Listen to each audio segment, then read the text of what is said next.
Have you ever wondered why, despite being a good person, you constantly feel ignored? Why the kinder you are, the less respect you seem to get?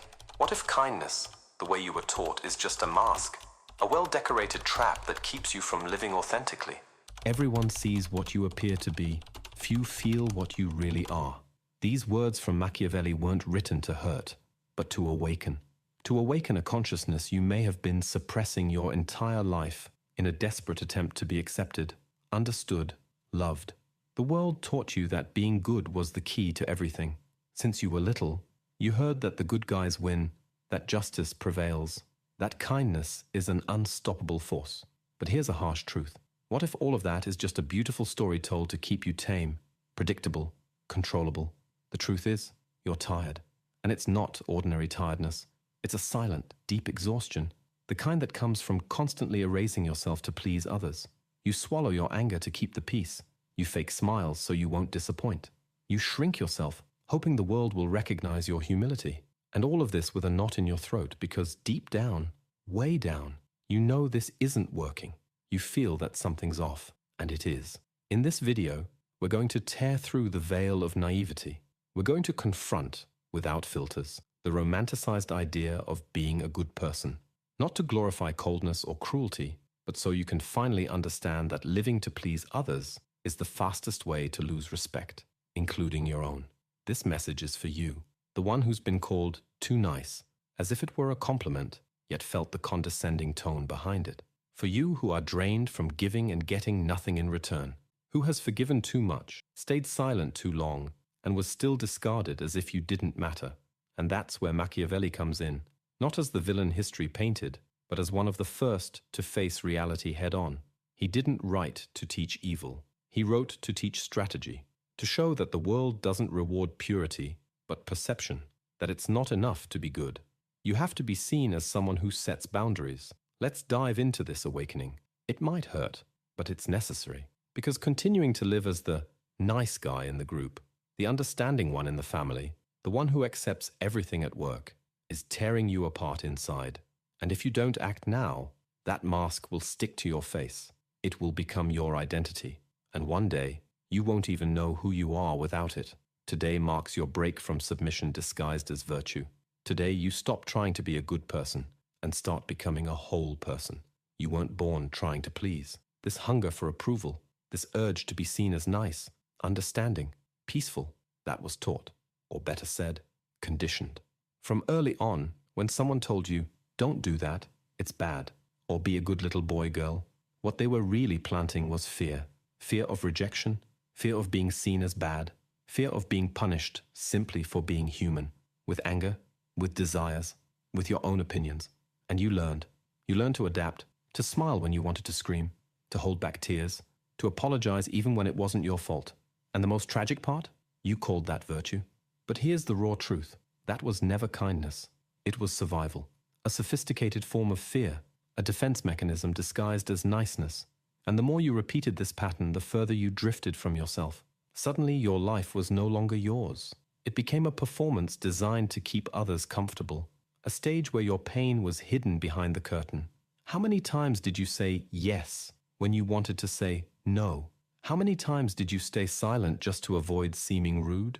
And how many times were you praised for your patience when in reality they were just thanking you for not standing up for yourself? That cycle is exhausting because it never fulfills. You can give your all, be the most fair, most available, most understanding person, and still you'll be ignored, used, replaced.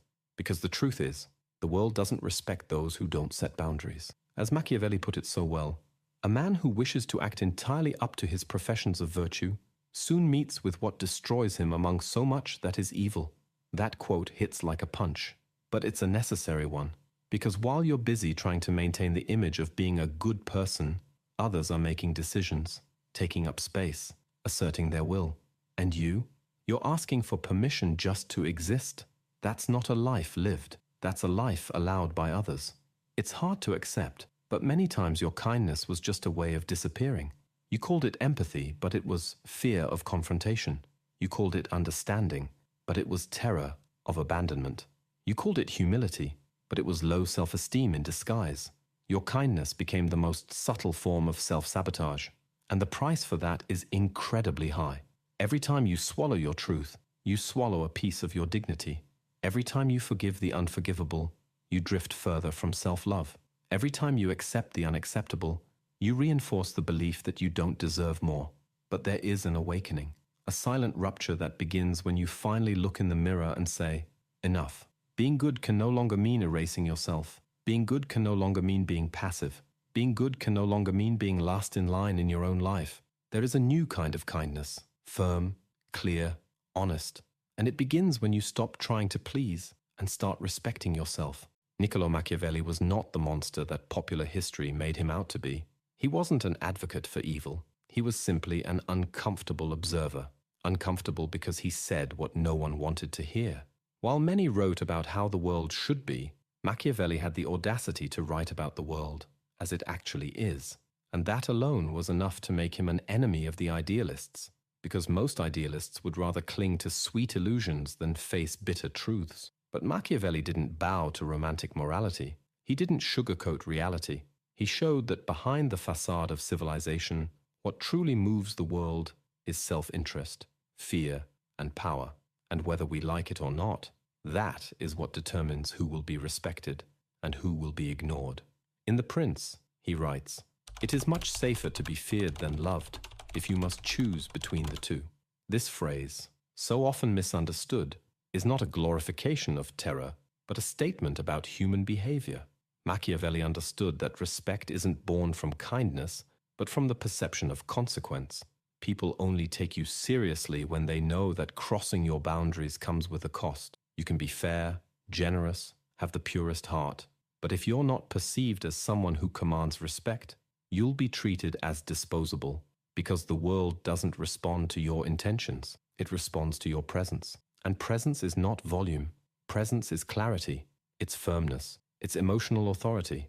Machiavelli used a powerful metaphor, the ruler, and here we can read, "Any individual who wants to live with dignity must be like both the lion and the fox. The lion to inspire respect and avoid being attacked. The fox to recognize traps and escape manipulation. If you are only one or the other, you're at a disadvantage. If you're only the lion, you'll be brute, predictable, easy to deceive. If you're only the fox, you'll be clever, but won't inspire respect.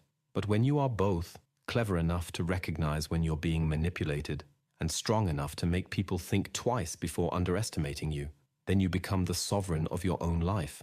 Machiavelli wasn't encouraging coldness.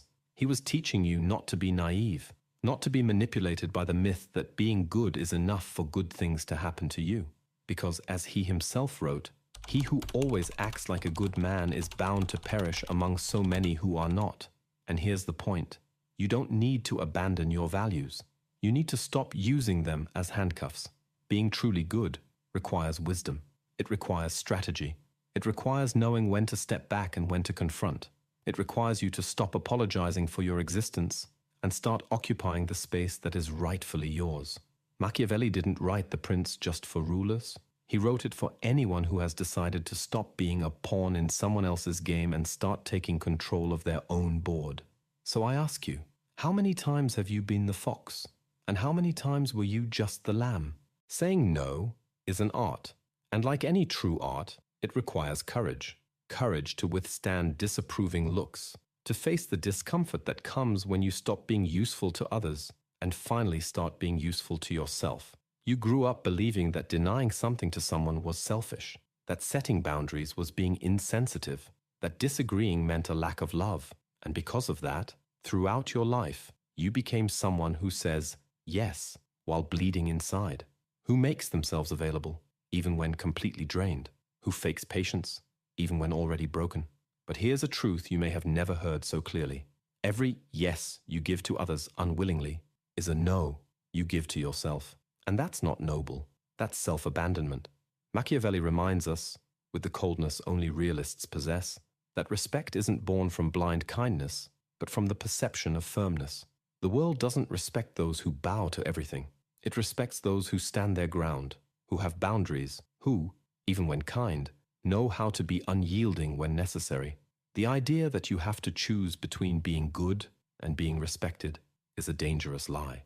You don't need to be cruel to be firm. You don't have to be cold to protect yourself. The secret lies in authenticity. It's about stepping out of the role of martyr and stepping into the role of an emotionally mature adult. It's about realizing that in many cases your passivity isn't love, it's fear. Fear of being rejected, of letting people down, of being seen as difficult. And so you give in. You give in even when you're at your limit, even when your voice gets lost, even when your soul starts begging for respect. And when you finally start asserting yourself, do you know what happens? Those who always benefited from your submission start saying you've changed, that you're acting strange, that you're being selfish. But that's not a problem. That's a thermometer. When those who were comfortable with your weakness start getting uncomfortable with your strength, it's a sign you're on the right path. Saying no firmly but without anger is a powerful act. A calm, direct no, with no excessive explanations, is worth more than 1,000 justifications. Because it communicates something words can't. You respect yourself, and those who respect themselves are respected. Even more importantly, you begin to attract people who also live with clear boundaries, who understand reciprocity, who don't ask for more than they give. And most of all, you begin to respect yourself, the kind of respect that is non-negotiable, the kind Machiavelli would say is the foundation of any true leadership, including leadership over your own life. So remember, your kindness doesn't have to die, but it does have to stop being submissive. You can be loving, generous, empathetic, and still be an unshakable wall against anything that harms you. There comes a moment in life when the soul screams, a silent breaking point, almost imperceptible but devastating, when you realize you've spent years being the version others expected of you, not who you truly are. And once that moment arrives, there's no unseeing it. The nice person role, once so comforting, starts to feel heavy, like armor that no longer protects, only imprisons. Being nice was your strategy for being accepted, to avoid rejection, criticism, conflict. But at what cost? You stayed quiet when you wanted to speak. You forgave the unforgivable. You accepted crumbs and called it maturity. But deep inside, an abyss was growing, a void that forms when you give everything and don't even receive the basics, respect. And this is where true freedom is born. Because freedom isn't doing whatever you want. Freedom is no longer being a slave to the need to please. It's being able to look in the mirror and finally recognize who's there. No masks, no roles, no automatic phrases you learn to avoid making waves. Being free is speaking your mind with respect, but without fear. It's setting boundaries without having to justify them. It's being able to feel anger without guilt. It's walking away from those who hurt you, without carrying the burden of guilt on your back. It's knowing that you can be kind without being passive, that you can love without losing yourself, that you can give without always having to sacrifice. Machiavelli understood that a person's strength lies in their ability to choose when to be gentle and when to be ruthless. He wrote, "A man must learn to not always be good, because being good all the time, in a world that isn't always fair, is like walking unarmed among wolves. But beware, this isn't about becoming the opposite of who you were. Many, when waking up from the nice person role, swing to the other extreme. They become cold, harsh, distant. But that's not strength. That's trauma. That's revenge disguised as freedom. True strength lies in balance, in being whole, in allowing yourself to feel everything without losing sight of who you want to be, in no longer living out of fear of being misunderstood, but out of the courage to be authentic. Freedom begins when you stop asking for permission to exist, when you realize you no longer have to shape yourself to fit into someone else's world, that you don't have to beg for emotional scraps, that you can be fully yourself and still be worthy of love, respect, and space. The world respects those who respect themselves. That's the greatest lesson. And if you've made it this far, maybe you're ready to make that choice, to leave the character behind and take your place as the protagonist. You've made it this far, and that says a lot.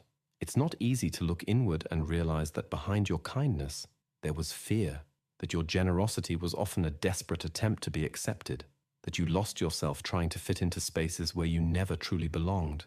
But now, you know, and knowing changes everything. You've come to understand that true strength isn't about always being sweet. It's about being whole. That being good doesn't mean staying silent in the face of what hurts you. That dignity is non-negotiable.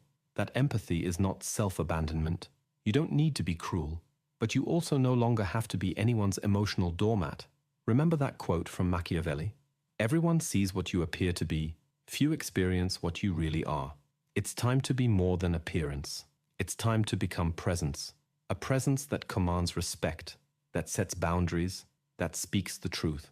I remember a time in my life when I tried to be perfect for everyone. I was the guy who said, "It's okay," even when I was falling apart inside. And on the outside, compliments. On the inside, exhausted. Until one day, in a deafening silence, I realized no one was coming to save me. No one was going to say, "You can rest now, you've been good enough." Because, as you've seen in this video, as long as you're willing to sacrifice yourself, there will always be someone ready to take advantage. And it was in that moment of total exhaustion that I began to change. Not from the outside in, but from the inside out. It started with small no's. Then I stopped over-explaining myself. Then I distanced myself from people who only came around to drain me. And for the first time, I started to breathe. Now I want to offer you something, not for everyone, but for you, who made it this far in search of deeper answers about who you are and where your life is headed. I created something that goes beyond a book. I built a map for the soul, a manual that combines science, philosophy, and critical thinking to help you break mental patterns, question your identity, and rebuild yourself from the roots. This isn't an ebook full of feel-good quotes. It's a guide for those who can no longer stand living on autopilot. If you feel that something inside you is asking for change, growth, clarity, then this is your moment. Click the pinned comment and access the manual for self-transformation now. Don't read it out of curiosity. Read it because your life depends on it. And if you decide to begin this journey, you won't be the same by the time you reach the end. And if this video touched you in any way, if it woke you up from an illusion, gave you words for feelings you couldn't name, then it did its job. And so did you. For staying until the end. For facing some hard truths. For maybe, just maybe, taking the first step toward freeing yourself from a life where you existed more for others than for yourself. Now, let me guess, you're going to watch another video and disappear, right? Not even going to like, comment, or subscribe. Of course. Keep being the nice one, huh? Or you could click right there and leave a comment telling us, when was the moment you realized that being nice was actually destroying you? That comment might be the spark that wakes someone up. Someone who, just like you, was trapped in silence. And speaking of awakening, that video right there? Nope, I'm not going to tell you what it's about. I'll just say this. If you made it this far, you can't miss what's coming next. Your freedom has begun, and I'll see you there.